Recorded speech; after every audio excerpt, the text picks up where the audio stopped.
Más y Más Podcast.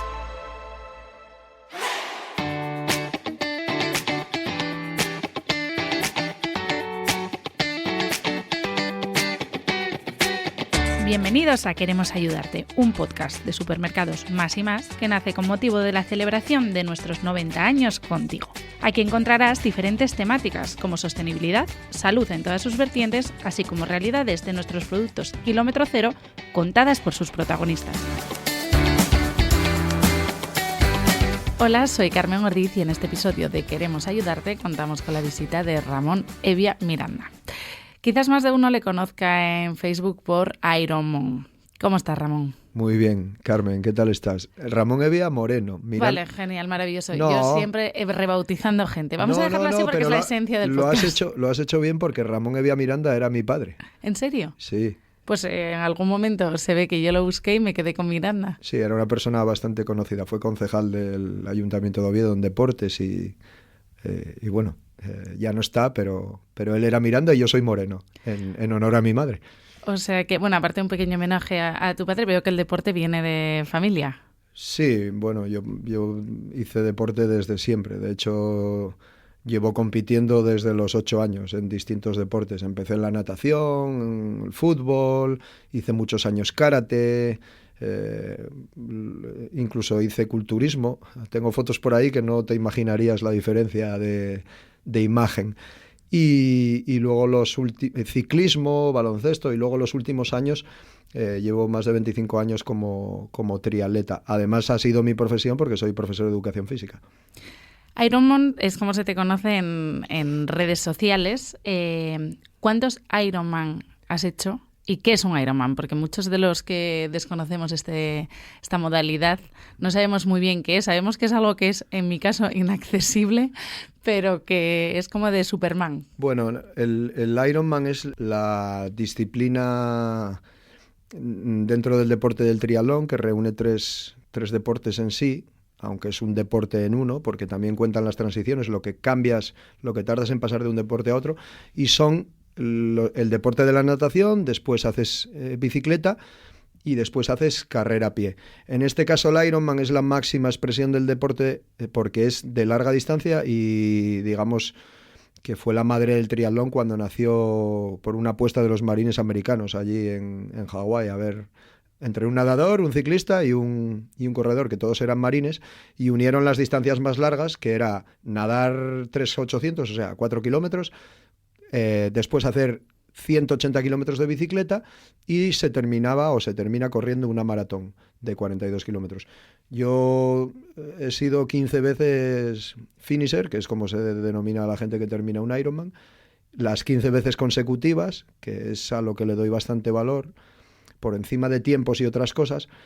Y creo que de Asturias, pues asturiano debo ser el que más veces ha finalizado o de los que más. Pero bueno, eso es lo menos importante. Lo importante es acabarlo siempre porque la filosofía del Ironman es que vence tanto el primero como el último. Como anécdota te diré que en los Ironman el vencedor de la carrera siempre espera, porque tienes de límite 15 horas. Ahora mismo se está bajando ya de las 8 horas para ganar.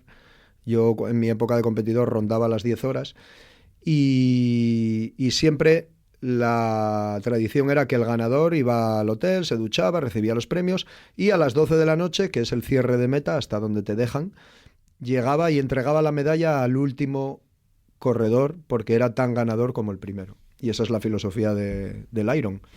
Qué bonito. Muy buena filosofía, sí, señor. Bueno, cualquier común de los mortales, una de las 3 modalidades ya le costaría. O sea, no me imagino 180 kilómetros en bici yo o una maratón. Bueno, o sea, las 3 juntas. Hay demasiada apología de superhombres, de Ironman, de hombre de hierro, y yo quiero desmitificar un poco. Yo creo que todo el mundo está capacitado para hacerlo. Evidentemente, con un bagaje previo, un entrenamiento reglado, no como ahora que mucha gente llega al deporte a una edad ya avanzada y quieren empezar la casa por el tejado. Empiezan diciéndote que quieren hacer un Ironman y hay que empezar por distancias más cortitas. Pero, sinceramente, creo que lo que es verdaderamente de valor son los tiempos y las marcas. El acabarlo no lo considero una cosa sobrehumana para nada.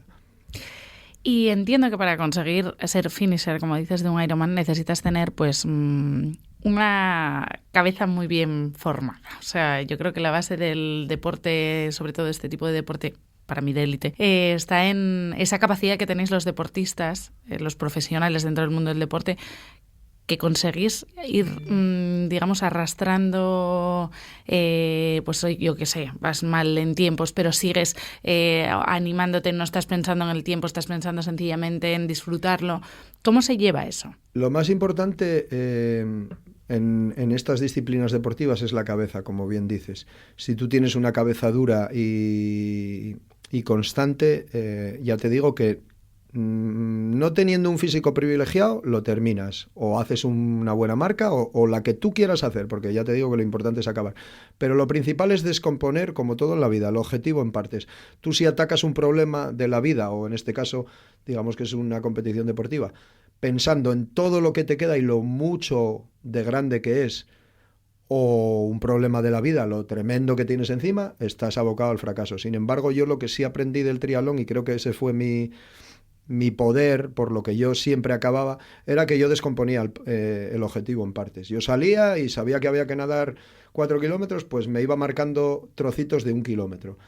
Y siempre restaba en positivo, no en negativo. Decía, ya llevo 1 kilómetro, solo me quedan 3. O ya llevo 2, solo me queda la mitad. Nunca decía, llevo 2 kilómetros de natación, jolín, me quedan otros 2. No. Restaba Solo siempre en positivo. En la bici, después llegaba y dije yo, muy bien, ya terminé la natación, ahora vamos con la bici. Y lo mismo, pues a veces era a vueltas, pues ya hice 3 vueltas, solo me queda una o ya hice 2. Y la maratón lo mismo. El tema es descomponer siempre el objetivo en partes. Y entiendo que esta salud mental también te vendría bien cuando da un giro a tu vida. Sí. Y necesitas, pues efectivamente, dividir a veces otro objetivo en partes, ¿no? Relativizar. En mi caso fue lo mismo, pues a día de hoy todavía no tengo diagnóstico claro, pero yo en plena pandemia, en mayo del 2020, ingreso en el UCA por unas taquicardias muy fuertes, muy fuertes, de más de 260 pulsaciones, con la sorpresa de los cardiólogos de haber podido llegar por mi propio pie, porque me dieron además aislado en el Naranco entrenando, y tras una serie de pruebas, y una serie de vicisitudes, y 20 días ingresado, una serie de operaciones, termino con un desfibrilador implantado y el diagnóstico de que no saben lo que tengo, pero que lo recomendable es que no pase de caminar media hora al día. Estamos hablando de una persona que su vida era el deporte y que hacía pues 40, 50 horas a la semana de ejercicio físico. Una jornada laboral, o sea, una semana laboral. Mi jornada laboral eran 35, porque yo me dedicaba al mundo del deporte profesionalmente como docente, dando clases y llevando entrenamientos y asesorando a gente. Un entrenador puro y duro. Y luego, claro, era un deportista semiprofesional. Digo semiprofesional porque lo único que no era profesional era en que podía vivir de ello, porque desgraciadamente hay deportes en nuestro país que aunque tengas cierto nivel, no puedes vivir de ello, porque, bueno, del triatlón en España vivirán 5 o 6 personas.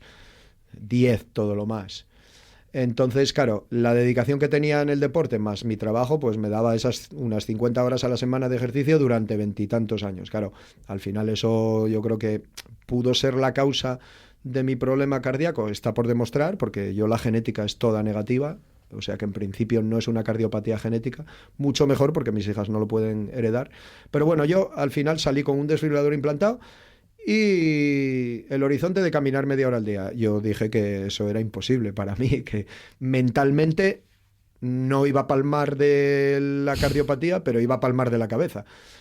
Y decidí marcarme un plan, dividir el objetivo en partes y decir, bueno, ahora solo puedo caminar media hora al día. Voy a hacer lo que dicen los cardiólogos, pero al mes caminaré 1 hora al día. Después trotaré y caminaré. Después, siempre consensuado con los médicos, por supuesto, empezaré a entrenar de nuevo. Y hoy por hoy puedo decir pues que ya he finalizado 4 medios Ironman, solo participando, y recalco solo participar, que no es poco, porque lo que yo ya no puedo es competir desde el punto de vista de medirme a otros y acelerar. ¿Podría ganar a mucha gente en las carreras hoy por hoy? Sí, pero no debo, porque pondría en riesgo mi salud. Entonces hago deporte salud, juego con ventaja porque, bueno, todavía conservo una pequeña o una buena condición física, pero disfruto mucho más ahora de la vida y cosas que antes no hacía, por ejemplo, como era pararme en medio de la carrera a darle un beso a mis hijas detrás de la cinta del público, pues ahora las hago y no me importa perder 5 o 10 minutos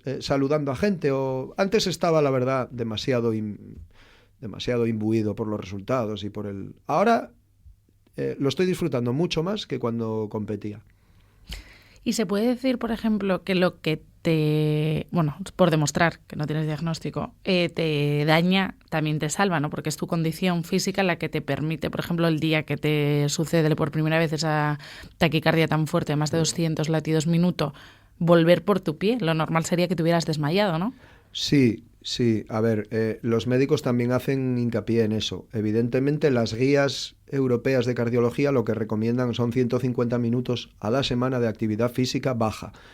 150 minutos para una persona sedentaria o una persona que tenga una cardiopatía muy gorda o severa.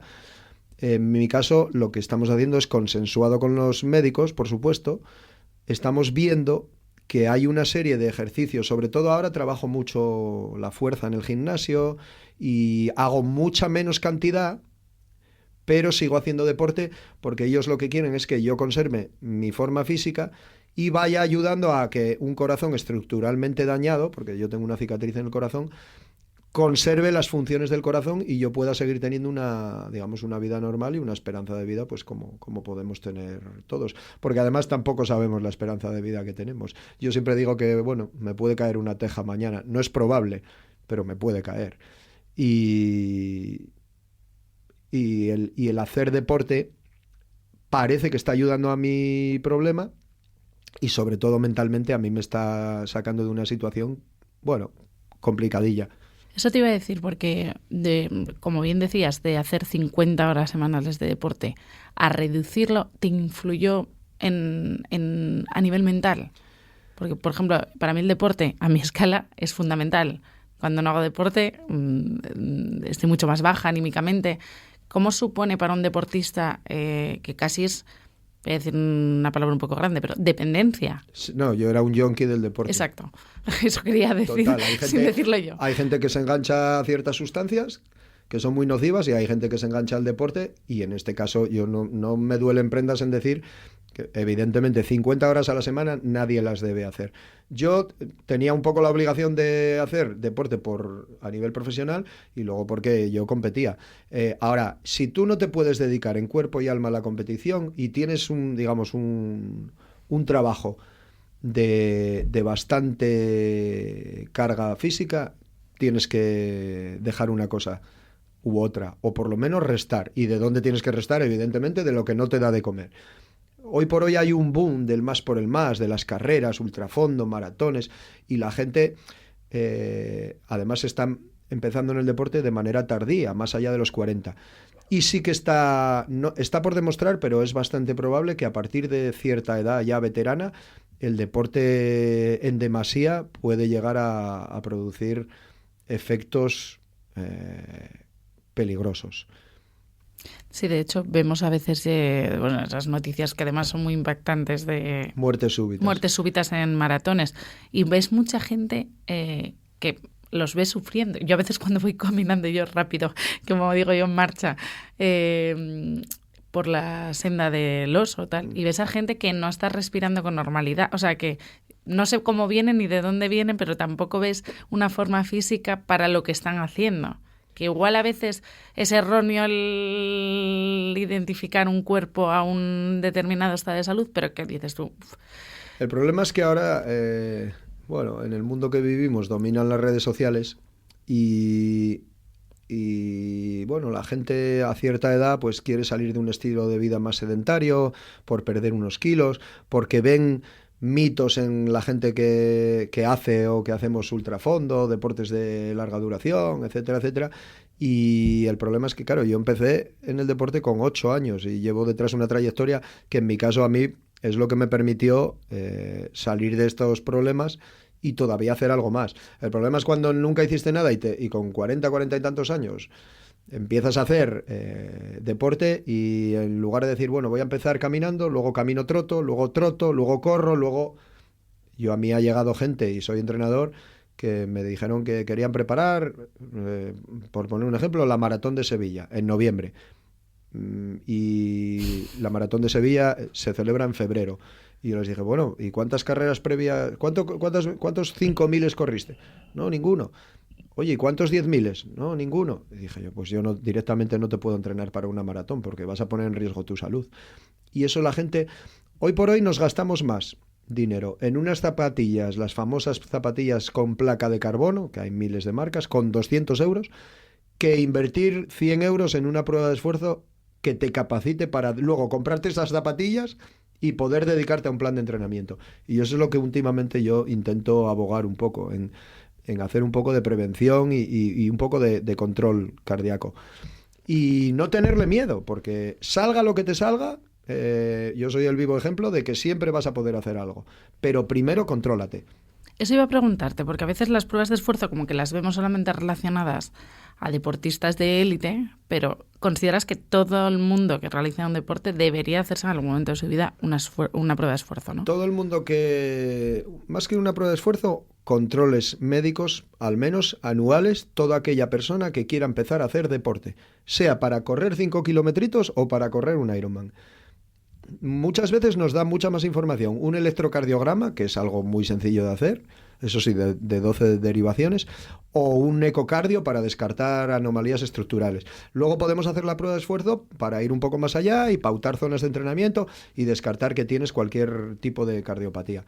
Pero yo lo veo fundamental, al menos una vez al año, coincidiendo con el final de la temporada o el inicio de la temporada que quieras deportiva que quieras iniciar, hacerse una prueba de esfuerzo en manos de un profesional.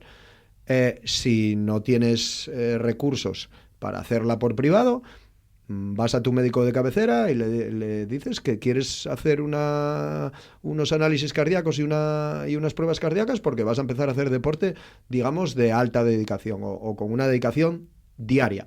Y por supuesto que te ayudarán y te pautarán las pruebas necesarias. Pero fundamental, sí. Y antes hablabas de lo difícil que es los patrocinios en el mundo del deporte, digamos, el Ironman. Hay otros deportes que son más televisivos o más, digamos, sí, ¿cómo se dice? Entiendo. Más polémicos, más bien más que polémicos, más tienen más audiencias. Sí. En el caso de los Ironman, pues como bien decías, muy poca gente y muchos de ellos viven más de las charlas, de las ponencias que del luego, propio deporte, ¿no? Sí, y luego más fáciles de retransmitir, porque evidentemente retransmitir un partido de fútbol, de baloncesto, claro, o algo que se hace en un lugar fijo es mucho más sencillo. Las retransmisiones, por ejemplo, de ciclismo son complicadísimas.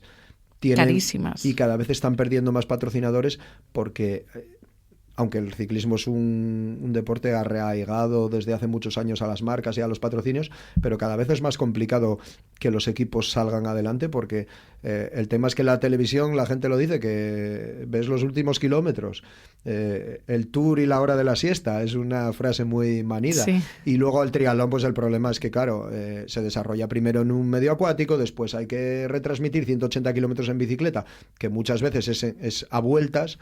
Con lo cual, imagínate, además hay unos 4.000 participantes a veces, imagínate seguir eso o luego una maratón. Y luego lo infumable que puede ser para el espectador estar 10 horas o 8 viendo a un tío correr que al final, pues lo que ves es el sprint final. Entonces, sí que hay determinados deportes que es complicado los patrocinios porque en realidad no se genera. Es cierto que el fútbol tiene el nivel de repercusión mundial porque los futbolistas generan imagen y generan recursos. Entonces sí, es complicado. Pero bueno, eso es algo que yo creo que no se va a poder solucionar y hay que vivir con ello. Sí que, bueno, en tu caso entiendo que además eres un ejemplo, porque no creo que haya muchas personas en el mundo que con ese aparatín que tienes ahí, sí, que antes me enseñabas, corra y siga haciendo el deporte al nivel que tú lo haces, ¿no? Hay registros, hay un registro, lo que pasa que es un registro que no está hecho público porque hay gente que decide no hacerlo público uno por miedo, otro por no quiere, bueno, por razones personales, las que sean. Luego sí que es verdad que hay recovecos legales también, complicados a veces. Y luego hay gente que decirle hacerlo público, pero ese fue mi caso, porque bueno, yo creo que si la vida te da limones hay que hacer limonada, y en mi caso yo decidí hacerlo público. Además como liberación también mental. Pero hay un registro de deportistas que compiten con un desfibrilador implantado. Hay casos como Daley Blind, un jugador de la liga belga o holandesa que lleva un desfibrilador. El caso famosísimo de Eriksen, que se desmayó en la Eurocopa y le tuvieron que operar y poner un desfibrilador, y hoy por hoy está jugando en el Manchester United, en la Premier League, o sea, a alto nivel. Y hay una serie de deportistas que todavía compiten con el desfibrilador. En mi caso yo ya no compito, porque sí que es verdad que en los deportes de resistencia lo que te recomiendan es que no llegues a picos de intensidad. Nos dejan hacer deporte, pero digamos que dentro de unos límites cardíacos muy, muy bajos. Yo, por ejemplo, no puedo o no debo pasar de unas 130 pulsaciones, que para mucha gente sería poquísimo, pero a mí pues me permite hacer mis cosillas. Y es cambiar el chip. Yo voy a una carrera y de luchar por ganar en la categoría de veteranos en mis años donde estaba bien, pues ahora quedo de la mitad para atrás o de los últimos, pero mi victoria es que sigo participando. Pero recalco que yo ya no compito, no puedo competir. O, vamos, no debo y no lo hago. Para que se hagan una idea los oyentes, bueno, ya que llevas el Garmin puesto, ¿qué pulsaciones Polar. normales? Ahora corro con Polar. Corres con Polar. ¿Qué pulsaciones tienes normalmente? O sea, ahora mismo sentado. En reposo unas 35. Claro, entonces para ti 130 ya es un... Y me han subido, ¿eh? Sí. Yo llegaba a dormir a 24, 23 de pulso. Me acuerdo que el cardiólogo, una de las primeras noches de los ingresos, tuvo que avisar a las enfermeras porque las pobres, bueno, y a mí que me despertaban, claro, venían con el carrito de desfibrilar a moverme porque veían que en el registro me dormía 23, 24 de pulso. Hasta que llegó mi cardiólogo, Antonio Adeba, al cual le debo todo, y les dijo, no, que este es así. Duerme a 23-24 de pulso. No es lo deseable, tampoco es sano. Y me han subido algo, pero sí, yo tengo el pulso bastante bajo. Lo que pasa que subo mucho también, porque llego pues 200 más. Claro. Y hablando de corazones, tienes por si los oyentes se quedan con ganas de saber más y un poco seguirte la pista, Corazón Deportivo, por Adarsa, otra empresa, una empresa asturiana que decide apostar maravillosa empresa, por tu contenido, maravillosa, sí señor. ¿Qué nos encontramos en Corazón Deportivo? Bueno, Corazón Deportivo Adarsa es un programa que hay todos los lunes de 8 a 9 en Radio Intereconomía Asturias. Yo llegué, se conoció mi historia por lazos comunes entre la marca, entre Adarsa y alguno de los locutores, en este caso Josep Benaissa. Y al principio me hizo una entrevista, le gustó, hicimos una colaboración anual que era cada 15 días, media horita.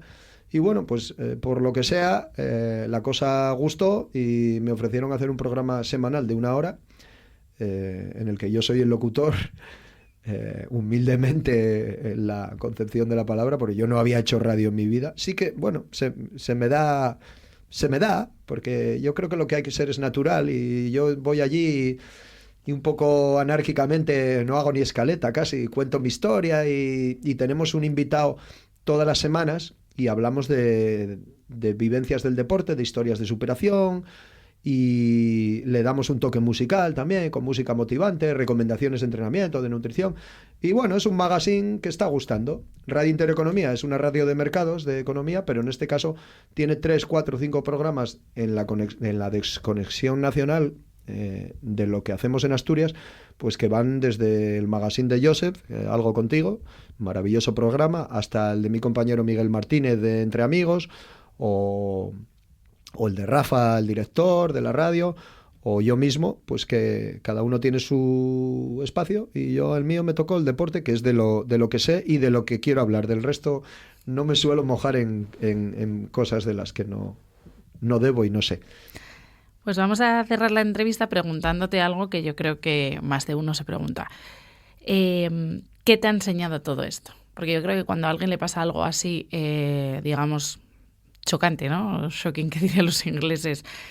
Siempre extraes algo y a veces hace falta... Nunca se aprende en cabeza ajena, pero hace falta conocer historias como la tuya para darte cuenta de que a veces vamos en el coche y nos quejamos porque nos han puesto una multa en el parquímetro o porque, yo qué sé, el de delante no sale en el semáforo.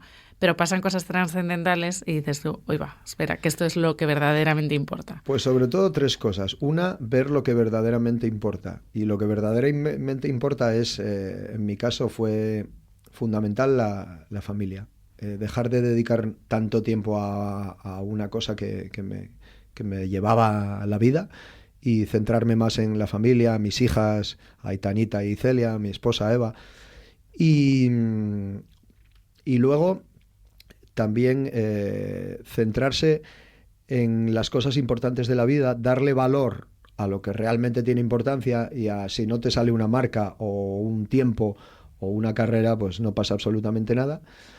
Y luego, sobre todo, no tener miedo a vivir, porque yo sí creo que esto fue un cambio en mi vida, pero muchas veces decimos que cuando te pasa esto piensas que hay que cambiar de vida. No hay que cambiar de vida. Hay que hacer lo mismo y lo que te gusta. Yo sigo haciendo lo mismo y lo que me gusta, pero de otra manera, de la manera adecuada. Antes hacía lo que me gustaba de una manera que no era sana y ahora hago lo mismo de una manera que sí es más adecuado. Y luego no tener miedo. Hay una frase de un himalayista que siempre me gusta mucho y es que cuando la de la guadaña te pique a la puerta, que solo encuentre los despojos de un cuerpo vivido. O sea, que te encuentre... Dice, de este no saco nada, qué bien vivió y cómo aprovechó. Porque al final todos vamos a ir para allá. Entonces, no tener miedo a la vida, trivializar las cosas que no tienen importancia y seguir adelante. Oye, pues apuntadas quedan y esto hay que recordarlo todos los días, que a veces lo vamos normalizando y no nos damos cuenta de que ya el solo el hecho de levantarte por la mañana es algo maravilloso porque tienes 24 horas más para hacer algo siempre extraordinario. Y no queríamos acabar este episodio sin dar gracias a Central Lechera Asturiana, una empresa que yo creo que asturianos... Antes hablábamos del ciclismo, yo creo que Clash nos ha marcado a todos cuando éramos pequeños, ¿no? Y que pues ha decidido apostar por este episodio y espero que esta relación dure mucho, que este sea el primer episodio de... Bueno, eso queda en manos de la marca, pero mira, como anécdota te diré que la Central Lechera Asturiana, ICLAS, estuvo muchos años relacionada con el deporte del triatlón porque patrocinaba a la selección española y me acuerdo de los monos de competición de la selección y Iván Raña, un mito del deporte, que llevaba Central Lechera Asturiana en el centro del pecho y organizaba además una serie de circuitos de pruebas hace ya tiempo patrocinados por CLAS. O sea que gracias a Central Lechera Asturiana por seguir apoyando el deporte. Pues muchas gracias efectivamente a Central Lechera Asturiana y muchísimas gracias a ti, Ironman, que me encanta el nombre, Ramón, por acompañarnos, por contarnos tu historia y por demostrar que ante la adversidad se pueden sacar, como bien decías antes, cosas muy positivas. No, gracias a ti, Carmen. De verdad que además ha sido una entrevista con mucha empatía y me he sentido muy a gusto. O sea que la locutora hace mucho. Gracias. Pues muchas gracias a todos los oyentes por seguir en otro episodio de Queremos Ayudarte y gracias a Central Lechera Asturiana por hacer posible este nuevo capítulo.